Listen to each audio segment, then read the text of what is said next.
Me too. Well, this is my fourth, but I had a brainstorm the other day, and you know what I actually did? I wrote it down because I never you don't remember usually? them. No.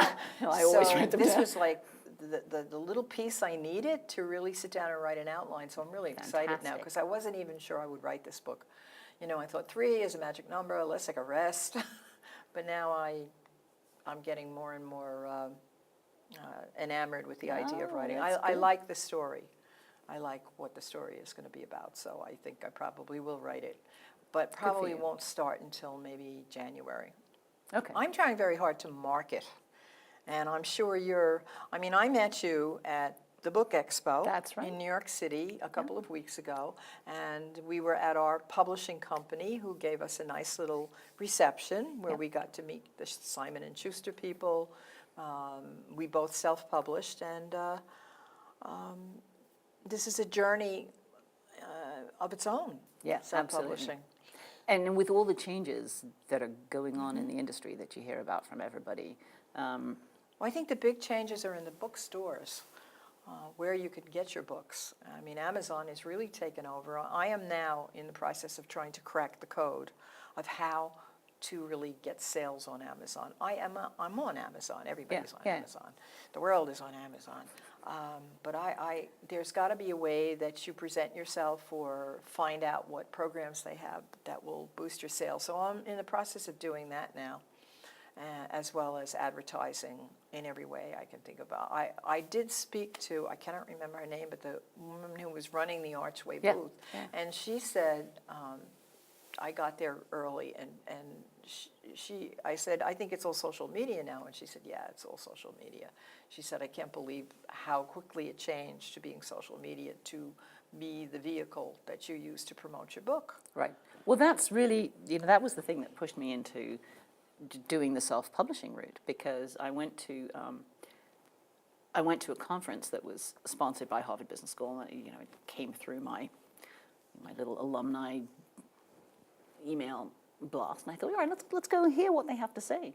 And really the bottom line that they were all saying is, we don't know what's happening exactly. We're into a bit of deep space, but publishers are not likely to pick up new authors unless they have a huge Twitter following, or they've got however many hits on their this page. and that, right, and blogs and so on. And so at some point you listen to this and you think, well, if I have to essentially do my own marketing by blitzing through every angle that I can think of to get readers of my blog, which doesn't exist yet, and so on and so forth, maybe I really ought to just go the whole way and do it on my own. Well, that was my initial feeling with going for self-publishing, was that I really felt that I was too old to wait to be rejected 250 times.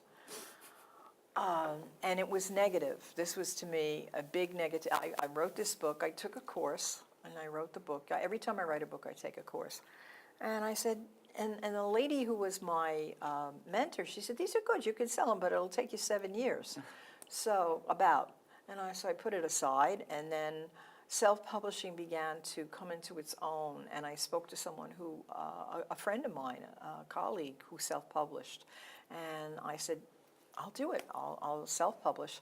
And of course I got the book in my hand, I had no idea what to do with it. I had no idea whatsoever, and it's been, 3 or 4 years of a learning process, but at the same time, things are changing so rapidly, and things like Facebook and Twitter and Google Plus and all the rest of it, things that I never really wanted to engage in, but you have to.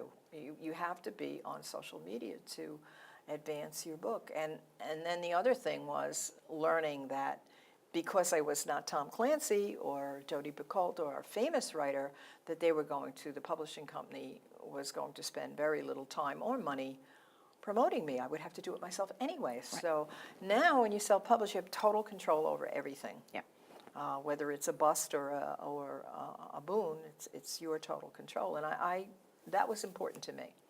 So people say, ask me how the whole project is going, and I say to them, well, if I had a house in Florida or a ski house in Vermont, or I played golf seriously, this is my book. I do that instead. It's as time-consuming, as expensive as, all those things. But at the end of the day, if you put in hundreds of however many hours on a golf course, I know. and then they're gone. I know. No, well, If that's... you write a book, there it is. Well, Right? my books are my grandchildren. There you go. So, I don't have any biological grandchildren, so to me, it's my DNA going off into the cloud or whatever, wherever those books are going. But it's a journey. It's a new adventure. It's so different from my career in teaching, and I get to meet interesting people like you, who have similar, trials and tribulations. And so, with your experiences, what advice would you give to somebody who had a book and was vacillating between find an agent, find a self-publisher? What advice would you give them? I think that depends to some degree on the circumstances of the individual. So, if you're very media savvy, in any case, but you are cash short, for example, and you're young, so you have time and you're not in a great hurry, maybe you go out and look for that agent, because you can bring them the hits, and they will upfront put down the money to get it published. And if you don't mind waiting the 7 years or however long it might take, or you're willing to take that shot, I think that would be an indication. If, on the other hand, you have the money, you either don't have the patience or you don't have the time to wait that long, and you have the means to go it alone, maybe you make that decision instead. Yeah, well, after you publish the book, actually the marketing on the internet can be free and cheap. Right.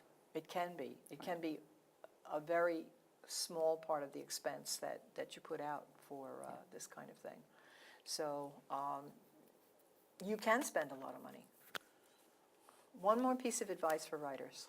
I think, I don't know if this is universal, but this was certainly the case for me. I think it's clearly useful to get feedback from somebody outside of yourself, because no matter how good you are, to some degree, you don't necessarily know.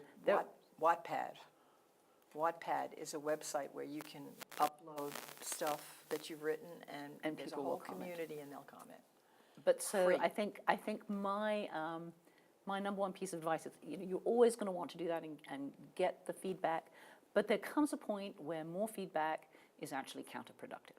And I think if you get too many people giving you ideas, because at the end of the day, a lot of this is personal taste. So you're going to get somebody who says, oh, you need to follow this angle because this was the most interesting thing about it, and we want to hear more of that. You get someone in the opposite way. A professional. Sharon, thank you so much. That was a pleasure. Thank you. It was a pleasure too.